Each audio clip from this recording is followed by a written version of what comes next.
Milan Fashion Week. I'm here with Rick Reed, and he's going to tell us about this fashion project from South Korea. Hi, my name is Rick Lee. I'm the director of Seoul Fashion Week.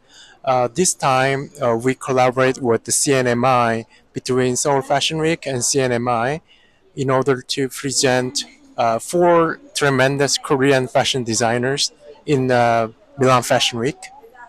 Actually, this is the second edition of the exhibition, and we present four Korean designers, which are Bom Bom, Ink, July Column, and Bram. Now, I noticed there was knitwear, I saw layering, and I also saw, I think, leather, right? Yeah, Is that the four themes of the collection? For example, each designer had a different specialty. yeah. Actually, each designer has different talent. For instance, what you liked about the layered I love style, that layered look with the which is stripes. Ink. The brand name is Ink. Right. She's very good at tailoring. Okay. And the other one, what you saw, is knitting. Yes. July Column, she's very good at the knitting. And the other guy, which is Bom Bom, he's kind of very cool guy, but it's some kind of mixture between couture tailoring and the streetwear together. Were there influences of K-pop in those collections? Yeah, because they really collaborate with many Korean K-pop artists. So they all dress up the like BTS, Blackpink, those kind of. So they really kind of big influences for Korean K-pops. Oh, I see. Now let me ask you something. I noticed there was a lot of black, a lot of dark colors. Yeah. For example, Yeah. why? What was? I think that the Korean people they love this kind of the neutral and the gray, black and white. It's very minimal taste. I think the Korean has compared to Chinese and Japanese has different taste. The Korean people they love something simple. Really? Yeah. So, well, we don't say simple. We say minimalistic. Yeah, minimalistic. Yeah, which we thought that this is kind of modern. Really? Taste. Yeah. All right, so let me ask you that. But that knitwear, it was very complicated. Looked very intricate. For Yeah, example, yeah. It's called the crochet. crochet and Yeah, right, it's same like thing. feeling of the handmade. Right. Yeah, actually, the designer she's very good at hand knitting, and her atelier is very good at the tailoring with the mixture with the crochet and handmaking feeling. Right. I see. Now, tell me about the Seoul fashion scene in general. What is it, for example?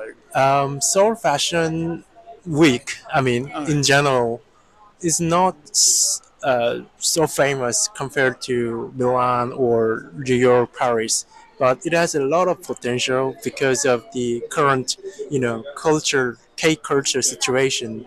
So it has like a really a reaction from K culture to fashion. So that is the reason that we present here during Milan Fashion Week. But I mean, K-pop has conquered the world, so I guess Korean fashion is going to be next because everyone knows K-pop stars are everywhere, Yeah, and they wear the brands from Korea. but we're still, taking time to make real result as a like just like a K-pop, but it takes time, in my opinion. Yeah. Right now, is Korean fashion made in Korea?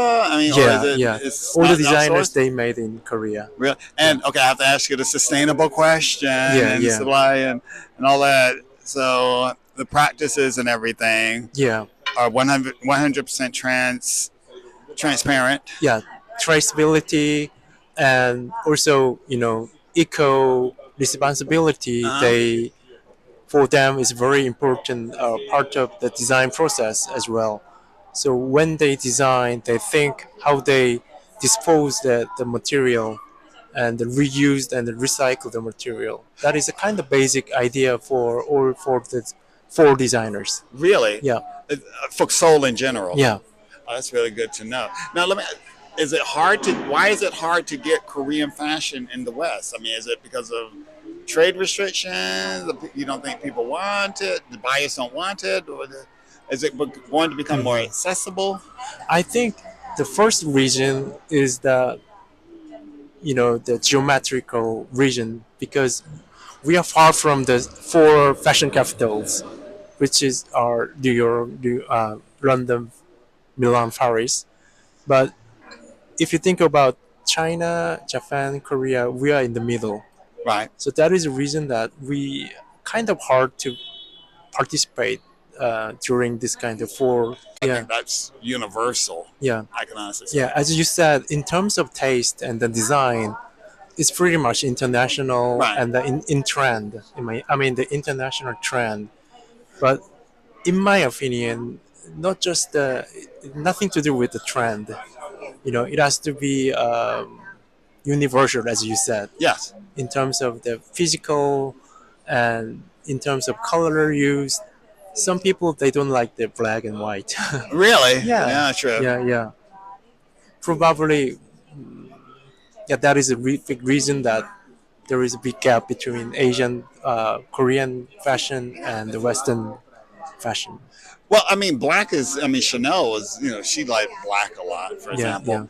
yeah, And but you don't use colors in Korean fashion like orange, purples. Those are not yeah. very common. Not very common No. actually. Yeah, Okay. I see. So the color palette's a bit smaller, a bit yeah, yeah. narrow. Not all the designers they have very small range of the color use, but in general, the designers they don't use many colors. No. Yeah, yeah. Oh, that's interesting to know. All right. So where's next? What do you think is going to happen in Seoul Fashion? After this, they have another fashion show during the Paris Fashion Week. Right. Yeah, it's collective fashion show. Right.